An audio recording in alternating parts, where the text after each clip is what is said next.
Mara nyingi sina uthibitisho 100%, lakini watu wengi lokutana nao ambao hawajui kushukuru kwa kidogo hawakupata kabisa. Yaani wakipewa kidogo hawajui shukrani yake, ni kwamba huko nyuma hata hicho kidogo pia hawakuwa nacho. Sasa ili kufidia upuzi wao au kukosekana kwa fikra kwao, wanajifanya hata hichi kwao ni kidogo.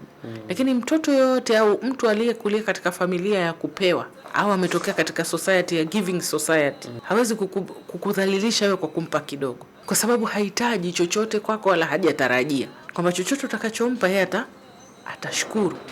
Na anaweza hata akazidisha kukushukuru kwa sababu kwanza alikuwa hategemei kwako. Sasa ukikutana na mtu ukampa kitu kidogo akakibeza, ujue huyu ni maskini alikotoka, sio kosa lako. Na pia ni vitu ambavyo hajavizoea. Kwa hiyo matarajio yake kwenye hii dunia ni makubwa sana kiasi kwamba kidogo hakimridhishi. Na si ajabu, sio wewe tu ulichompa, hata Mola wake anachompa pia hakimridhishi. Lakini tuseme mtoto ambaye ametokea katika familia ambayo hupewa mara kwa mara, au mtu ambaye ametokea katika jamii ambayo hupewa mara kwa mara, akipewa ni sawa, asipopewa ni sawa, sababu kashapewa sana. Yaani umepewa kiasi kwamba mpaka umechoka.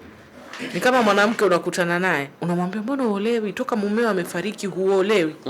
Una shida gani? Atakwambia mimi nimeshapendwa. Sihitaji tena mtu mwingine anipende, kwa sababu ule upendo nilopokea kwa mume wangu marhumu siwezi kupata tena kwenye hii dunia. Kwa hiyo sina haja nao kwa sababu nishapata.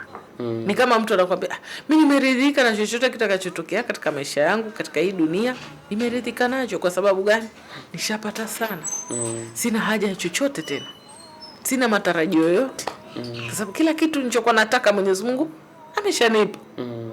Sasa mfano mtu mwenye fikra kama hiyo leo ukakutana naye ukamwambia mimi nataka kukupa 50,000, ataswali tahajudi kwa sababu yako. Atasema jina lako unaitwa nani? Naitwa Khatib Salim.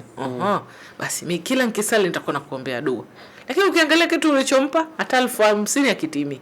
Lakini mtu mwingine unampa milioni na anakuambia sasa hapo umefanya nini? Ndio alichosema Imamu Khalifa wa 4 Imamu Ali, kuna watu watakupenda hata kama ukawa huwapi chochote.